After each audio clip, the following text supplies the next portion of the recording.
I'm not gonna write you a love poem, 'cause you asked for it, 'cause you need one. You see, I'm not gonna write you a love poem, 'cause you tell me that it's expected of me. Expected of me. See, this is not a poem about grabbing clits or ass and tits, but a poem that shows my wits and show you that we're living in a world of politics.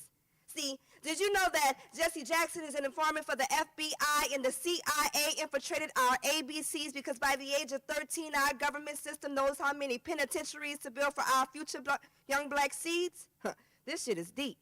Deeper than you can ever imagine. See, how did this happen? We've been conditioned to not see what hides in plain sight. We've been trained to fight the righteous fight, but who's really winning this battle? I mean, take a second and think about it. Are you the rider or the horse that's just been saddled?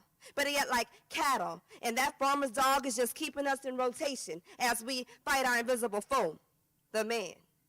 Still think this sounds like a love poem or a baby come back poem, but this is Let's State Some Facts poems. How about your favorite spicy grilled chicken industries fund the building of our country's penitentiaries?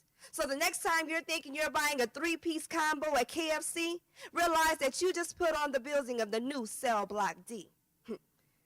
But our jail systems is the only one pulling the chain, and this goes much deeper than the Illuminati or the Brotherhood of Masons, because the true corporate thugs are the ones right in front of our faces, because we send our kids to fill these places, because the education system, now that's the baddest crook of all. Because day after day, we send our kids to the mouth of the lion's den or the elephant room or any other fun-filled name to disguise to cover up. And while, yes, Bush did pass the No Child Left Behind Act, but the only child that was left behind was black. Because the corporate henchmen of the world, now that's the daycare system, you see, because that act reaches as low as the age of 3. And you pay $600 a month for your child to play all day while you're thinking they're learning their ABCs and 1, 2, 3s, but really they're being mistreated by the underpaid teachers, you see. All this supplies and classes still have nothing? Please pull the wool from over your eyes. They create the ACTs and the SATs just to leap right over our kids.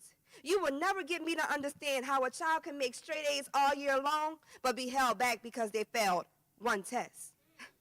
But these tests aren't designed to test our minds, but just another way to leave us behind. See, we have been conditioned to look the other way when the system gets their way, but I can't live like that. Here's the fun fact. We pay the boys in blue to protect and serve, yet our faces are the ones being pushed to the curves because we look a certain way or we fit the description. Did I mention? We pay thousands of dollars for an education that should be for free, and we're rewarded with a very expensive piece of paper called a degree. And that very expensive piece of paper is no guarantee. No guarantee to a job, nor can it pay bills. I feel like I'm barking up the wrong hill. See, maybe I should just leave this poetry game and open up my own school, because you're a fool if you think this country wants to see you live the American dream. Yes, they paint a pretty picture, but things ain't always what it seems. Still think this sounds like a love poem or the poem about the power of the P?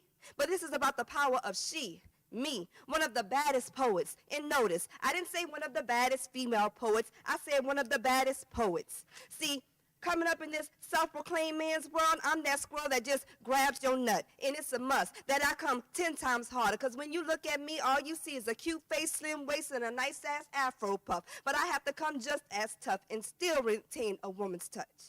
See, I feel like Mary J in her prime, because I done shared my world and hipped you to the 411, and I showed you my reflections and gave you the story of how I could have had a son, making people realize that I am not my hair. As I screamed, "Viva la woman," I made you look at me and made you realize that I can't be the world's supergirl, but more like its pearl, that secret treasure that takes years to create. It's no debate. I hold my own amongst the best. See, we have the intellectual one, the comedian, the prophet, the lover boy, the radical one, the ego, and the one that's just too deep.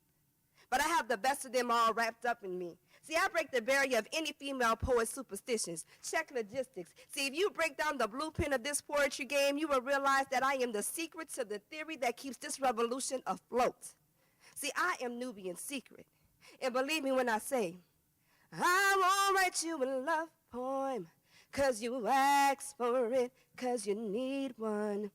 You see, I'm not gonna write you a love poem, 'cause you tell me that it's expected of me. Is that what you wanted, a love poem, 'cause you asked for it, 'cause you need one. You see, I'm not gonna write you a love poem, 'cause you tell me that it's expected of me.